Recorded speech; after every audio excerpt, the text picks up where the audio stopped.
Përshëndetje dhe mirë se erdhët në A2 sot, kundër zhvillimet kryesore do të ndiqni. Shoqatat e transportit do të subvencionohen me 50 lekë për litër naftë, si pasojë e rritjes së çmimit të karburantit. Pas vendimit të qeverisë, Ministri i Infrastrukturës bëri me dije se kompensimi që do të nisë nga muaji mars, kur kriza aftoi edhe çmimet e hidrokarbureve në Shqipëri. Këshilli Bashkiak në Shkodër ka vendosur çmime tavan për plazhin e Velipojës, duke kufizuar tarifën për një çadër dhe 2 shezlong në 900 lekë tek privati dhe 500 lekë në parcelat publike. Ky vendim synon të parandalojë abuzimet me çmimet dhe një turizëm miqësor.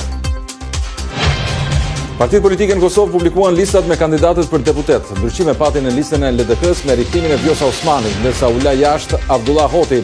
Edhe tek Aleanca për Ardhmërinë e Kosovës, për herë të parë themeluesi i saj, Ramush Haradinaj, nuk do synojë kryeministrin, renditet i 11-ti në listë.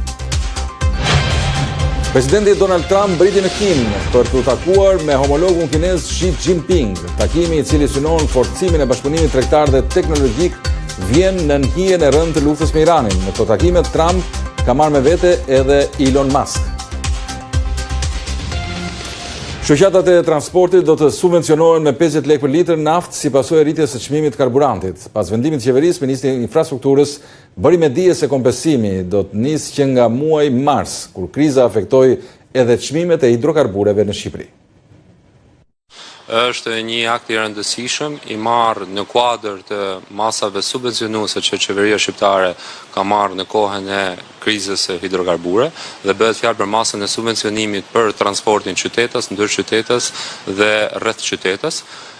Kujtoj që para rreth një muaji ne jemi ulur me shoqatat e transportit si dhe me përfaqësues të bashkive bashkë me Ministrinë e Ekonomisë dhe jemi ulur në tryezë dhe kemi dëgjuar gjitha shqetësimet dhe problematikat e tyre. Në atë kohë ne dhamë fjalën që do kishim një masë subvencionuese, siç kishim edhe në kohën e vitit 2022 dhe konkretisht sot e kemi miratuar që bëhet fjalë për një kompensim në masën 50 lekë për litër për gjitha shoqëritë e transportit publik, të transportit qytetës, ndër qytetës dhe rreth qytetës. Dhe po ashtu një lajm i mirë tjetër që përsëri ne u angazhuam në ato takime që kemi bërë me gjitha grupet e interesit të transportit është që këtë masë subvencionuese do e fillojmë që në muajin mars, kur kishim dhe fillimin e efekteve të krizës.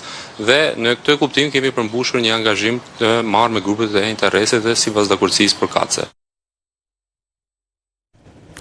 Këshilli Bashkiak i Shkodrës ka vendosur çmime tavan për operatorët privat që do të kenë në administrim parcelat e plazheve në zonën e Velipojës. Sipas këtij vendimi, tarifa për një çadër dhe 2 shezlong në plazhet private nuk duhet të kalojë vlerën e 900 lekëve të reja.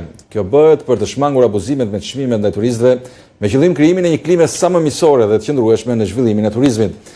Gjithashtu në Velipojë, Bashkia e Shkodrës do të administrojë vetë 4 parcela plazhi, ku çmimi maksimal i çadrave dhe shezlongëve nuk do të jetë më i lartë se 500 lekë të reja.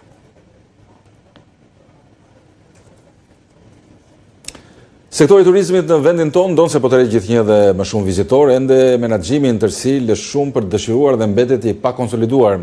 Eksperti ka rëndit disa nga problematikat e sektorit që ka të bëjë kryesisht me informalitetin dhe ndryshimet e shpeshta ligjore në përpjekje për të disiplinuar sektorin e turizmit.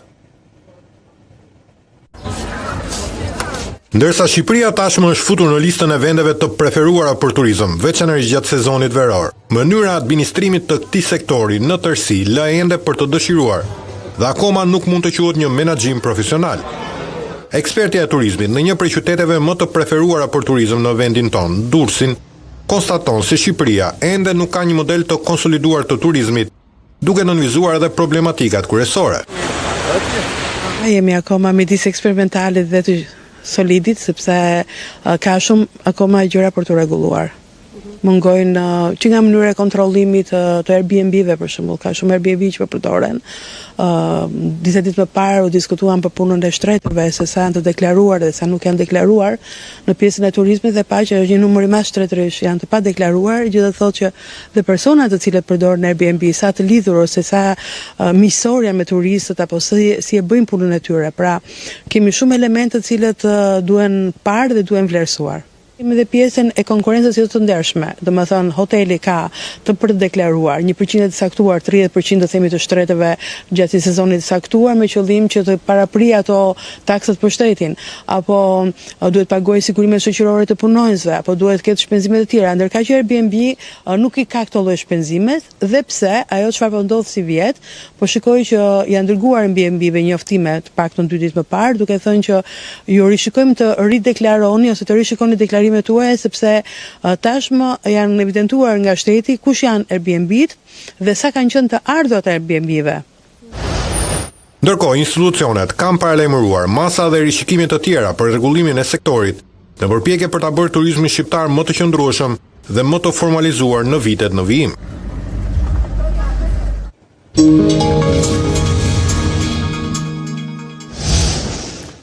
Avokatja e 21 vjeçares e cila denoncoi për ngacmim seksual kirurgun 72 vjeçar të Spitalit Korçës ka deklaruar për mediat se kirurgu në fjalë ka patur rastet më parshme të ngacmimeve seksuale që datojnë deri në 33 vite më parë. Ajo ka pohuar se deri tani kanë dëshmuar edhe 2 persona të tjerë për raste të ngjashme si ajo ndaj 21 vjeçares. Rasti i denoncuar disa ditë më parë mbi dyshimet për ngacmime seksuale të kirurgut 72 vjeçar në Spitalin Rajonal të Korçës ndaj pacientes 21 vjeçare, të cilën e kishte operuar nga apandiciti, dyshohet se nuk ka qenë një ngjarje izoluar. Avokate që ka marrë përsipër të përfaqësojë 21 vjeçaren, ka deklaruar se gra dhe vajza të tjera kanë marrë guximin të denoncojnë raste të ngacmimeve seksuale nga i njëjti mjek ndër vite, ku një prej denoncimeve i referohet 33 viteve më parë. Avokatja u ka bërë apel të gjithë pacientëve që janë ndjerë të fyer nga veprimet e kirurgut 72 vjeçar të denoncojnë rastet, ashtu sikurse ka deklaruar se edhe drejtoria e Spitalit Rajonal të Korçës ka heshtur përballë këtyre abuzimeve. Në afatshëm të shkurtër kohor, kemi marrë disa denoncime të tjera, të cilat datojnë 33 vite më parë dhe i fundit 1 vit më parë për të njëjtat raste abuzimi që doktori në fjalë ka bërë me vajza dhe gra të tjera. Sigurisht që ky është një rast i përsëritur dhe kjo e bën dhe akoma më të rëndë situatën dhe vetë ngjarjen. Jemi të gatshëm të asistojmë të gjitha denoncimet e tjera që do të vinë dhe unë ju bëj thirrje grave dhe vajzave të vinë dhe të denoncojnë, të ngrejnë zërin për ngjarje që mund të kenë ndodhur. Dhe vetë ekipi ynë do t'i asistoj këto njerëz, këto vajza, këto gra, duke garantuar një mbrojtje efektive dhe anonimat të plot. Dhe se ky problem nuk qëndron vetëm tek mjeku. Kemi të bëjmë me një strukturë spitalore e cila nuk ka ndërmarrë asnjë hap për të bërë një hetim administrativ, edhe pse ka pasur çdo indicje të mjaftueshme për të mos e mbajtur më këtë mjek në atë vend pune ku ai ka pasur mundësinë të shfrytëzojë dhe të përdorë njerëz në kushte vulnerabël. Sa kaq pritet që gjatë ditës së njëjtë, gjykata e Korçës të caktojë masën e sigurisë ndaj kirurgut Nikolaj Knunka, i cili u arrestua nga policia e Korçës, po për shkak të problemeve kardiake që ka shfaqur, po mbahet në ruajtje në Spitalin Rajonal të këtij qyteti.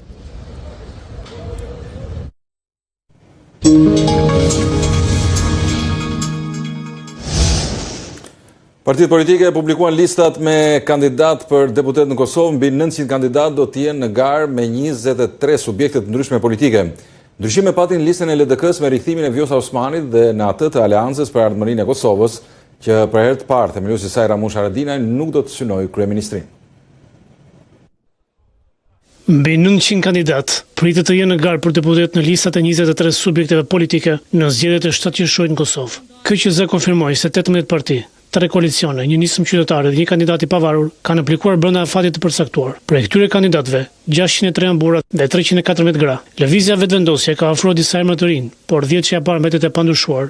Ajo pritet nga kryeministri Albin Kurti. Pjesë e saj është edhe Elbuliona Xhiu, që po ushtron funksionin e presidentes së Kosovës. Ajo tha se nuk ka asnjë kufizim që ja ndalon garën. Do të përpiqem maksimalisht që të jemi kujdesshëm në raport me fushatën zgjedhore, në kuptimin që të mos ketë ndonjë ndërhyrje ose përdorim të institucionit për fushat. Kjo është ndaluar, ju shumë mirë dini që edhe ligji ka ndalesa në raport me këtë. Nuk e dia do të jetë e lehtë, nuk besoj që do të jetë e lehtë, por megjithatë do të përpiqem maksimalisht që të jem në përputhje me përgjegjësitë kushtetuese dhe ligjore. Pasi refuzoi përfshirjen e Fatmir Limaj në listë, Partia Demokratike e Kosovës e freskoi atë me disa figura të tjera. Profesionistë të dëshmuar në punë, në angazhim publik dhe në shërbim ndaj qytetarëve, mbi 50% e listës së kandidatëve janë prurje të reja, si pjesë e përkushtimit të PDK-s për t'u dhënë hapësirë kuadrove të rinj. Ashtu siç pritej, ndryshimet të rëndësishme patjet e Lidhja Demokratike e Kosovës, ish presidenti Vjosa Osmani do të jetë bartës e listës, do kalon të dytin, kryetarin e partisë Lumir Abdixhiku.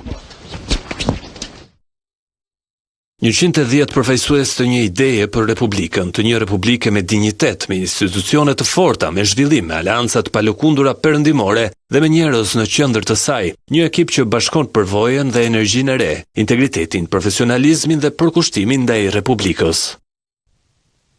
Në listën e LDK-s, 2 nga zjarrt kritik, Abdullah Oti dhe Hykmet Bajrami, janë larguar nga top 10-ja.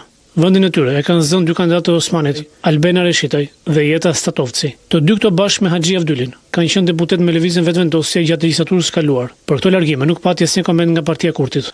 Janë qytetarë të Republikës Kosovës ata që do t'i vlerësojnë veprimet e partive politike ose të individëve brenda partive politike. Aleanca për Ardhmërinë e Kosovës do të ketë bartës listës dhe kandidat për kryeministër Ardian Gjinin. Kryetari i largimit i kësaj partie Ramush Haradinaj është në vendin e 11 të listë. Sipas planit të miratuar më herët nga KQZ, procesi i certifikimit te kandidatët për deputet pritet përmbyllet deri në 15 maj, por paraprakisht do të shqyrtohet nëse kandidatët përmbushin kriteret ligjore.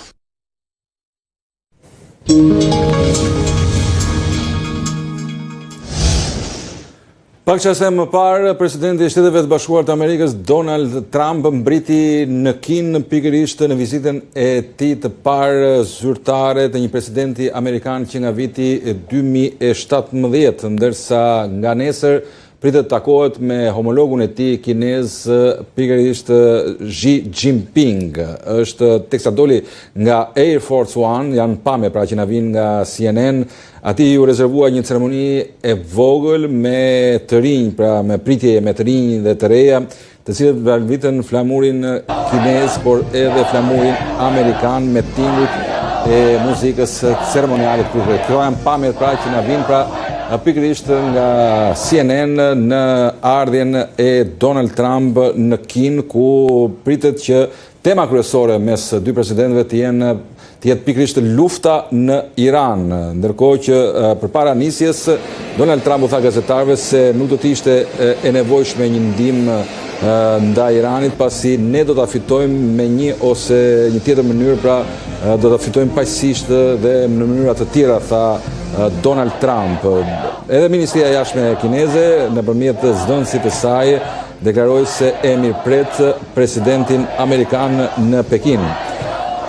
Kina, e cila mban lidhje me Iranin dhe mbetet një vlerëse madhe e naftës iraniane, nuk e ka kundërshtuar pra pikërisht deklaratën e administratës Trump, që theksuan se zyrtarët e lartë amerikan dhe kinez kishin rënë dakord të muajin e kaluar që asnjë vend nuk duhet të jetë në gjendje të vendos tarifa kalimi mbi trafikun që kalon nëpër ngushticën e Hormuzit, në një përpjekje pra për të gjetur konsensus mbi këtë çështje. Trump pritet të diskutojë pikërisht luftën me Xi Jinping gjatë takimet planifikuara nga entja deri të premten, që do të inkurajojë Kinën pra ta bindë në fakt Teheranin të arrijë një marrëveshje me Washingtonin për t'i dhënë fund konfliktit. Kujtojmë njëherë kërkesat e Shteteve të Bashkuara të Amerikës përfshin përfundimin e programit bërthamor të Iranit dhe heqjen e kontrollit të tij shtrëngues mbi ngushticën e Hormuzit, ndërsa Irani është përgjigjur me kërkesat e veta që përfshin edhe kompensimin për dëmet e luftës, heqjen e blokadës amerikane dhe përfundimin e luftës në të gjitha frontet, përfshirë Libanin, ku Izraeli po lufton kundër militantët të Hezbollahut, ndërsa më parë Trump e jodhi poshtë pra këto qëndrimet të ditën e ëndë, qëndrimet iraniane, duke quajtur dokumentin e këtij shteti pra një flet mbeturinash. Agenda e presidentit amerikan në Kinë nis në orët e para pra të së njëjtës, siç theksuam me takimin e shumë pritur pra takimin e dy liderëve botëror, Trump Xi Jinping. Presidenti i Shteteve të Bashkuara të Amerikës shoqërohet në këtë udhtim nga sekretari i shtetit Marco Rubio, por edhe drejtues të korporatave të rëndësishme të biznesit amerikan, mes tyre Elon Musk.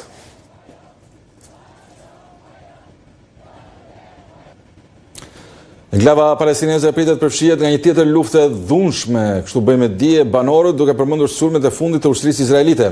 Sipas një raporti amerikan, sulmet e Izraelit janë rritur me 35% që nga momenti kur Donald Trump ngriti bordin e paqes për rajonin. Izraeli ka përshkallëzuar sulmet e tij në Gaza në 5 javë që nga ndalimi i bombardimeve të përbashkëta me SBA në Iran, duke ridrejtuar goditjet e tij përsëri në enklavën e rënuar palestineze, ku ushtria beson se luftarët e Hamasit po shtrëngojnë kontrollin e tyre. Sipas Ministrisë së Shëndetësisë në Gaza, 120 palestinezë, përfshi 8 gra dhe 13 fëmijë, u vranë në Gaza që nga ndalimi i luftës me Iranin më 8 prill. Monitoruesi i konflikteve, ACLED, me bazë në Shtetet e Bashkuara, i cili gjurmon sulmet izraelite në Gaza, tha në një raport mujor për prillin se Izraeli kishte kryer 35% më shumë sulme muajin e kaluar se sa në mars. Rritja e sulmeve izraelite në Gaza është një shenjë më tejshme e progresit bllokuar sipas planit të presidentit SBA-s Donald Trump për të ndaluar luftën. Lufta është ende duke vazhduar, thekson një 36 vjeçar palestinez i verbër, njëri prej djemve të cilit u vrani 28 prill në një sulm izraelit.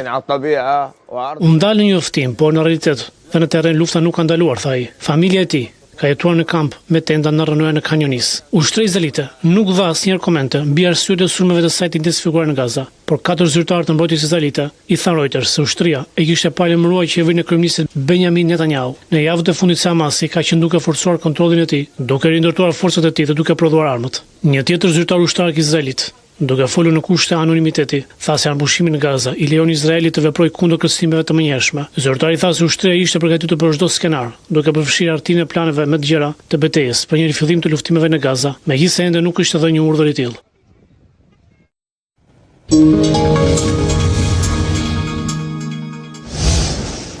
Kryebashkiakët e Majt të qarkut Elbasan dhe të Kukësit i kërkuan Komisionit të Reformës Territoriale që të mos shkrihen njësitë e tyre vendore, ndërsa të përmirësohet decentralizimi. Po nis nga numri me që është debati më i madh. Duhet ngelet ky që është? Duhet zvoglohet apo duhet shtohet?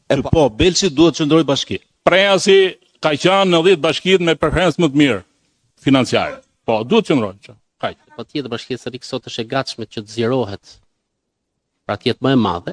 Siç janë bashkitë në qarkun e Kukësit, janë të përfaqësuara densisht si për territorin, si për traditat, si për zakonet, secili bashki ka të veçantat e saj. Është shumë mirë, po të jetë me të njëjtën ndarje territoriale e cila është implementuar në vitin 2015. Po, patjetër ka shumë arsye historike që bashkia e Peqinit duhet të qëndrojë bashki. Duhet keni më shumë kompetenca, më shumë decentralizim financiar. Decentralizimin, po, ka shumë gjëra që duhet përmirësohen. Një është autonomia financiare, financimi më i mirë i funksioneve deleguara dhe rishikimi i formulës së grantit dhe transferit të pakushtzuar. Renta minerare të kalojë gjitha në bashki, siç kemi neguroret apo kemi edhe minierat. A duhet për shembull që po te ligji që të përmirësohet përse përket edhe heseve që kemi në territorin tonë që ne të marrim një pjesë të asaj shume? Ka benefite, por ka edhe problematika. Një ndër problematikat, jo vetëm në qarkun e Kukësit, por besoj edhe në shumë qarqe të tjera, për bashkitë e vogla, flas, është digitalizimi i bashkive. Bashkia Libresht do të mbështes nismën për reformën territoriale, si një mundësi e mirë për të rritur cilësinë e shërbimeve dhe zhvillimin e zonave tona. Shikues të nderuar, ishte gjithçka për aty sot, ju kujtoj për zhvillimet më të fundit, na ndiqni në faqen tonë zyrtare@dycnm.com. Bashkë kemi përfunduar këtu, mirupafshim.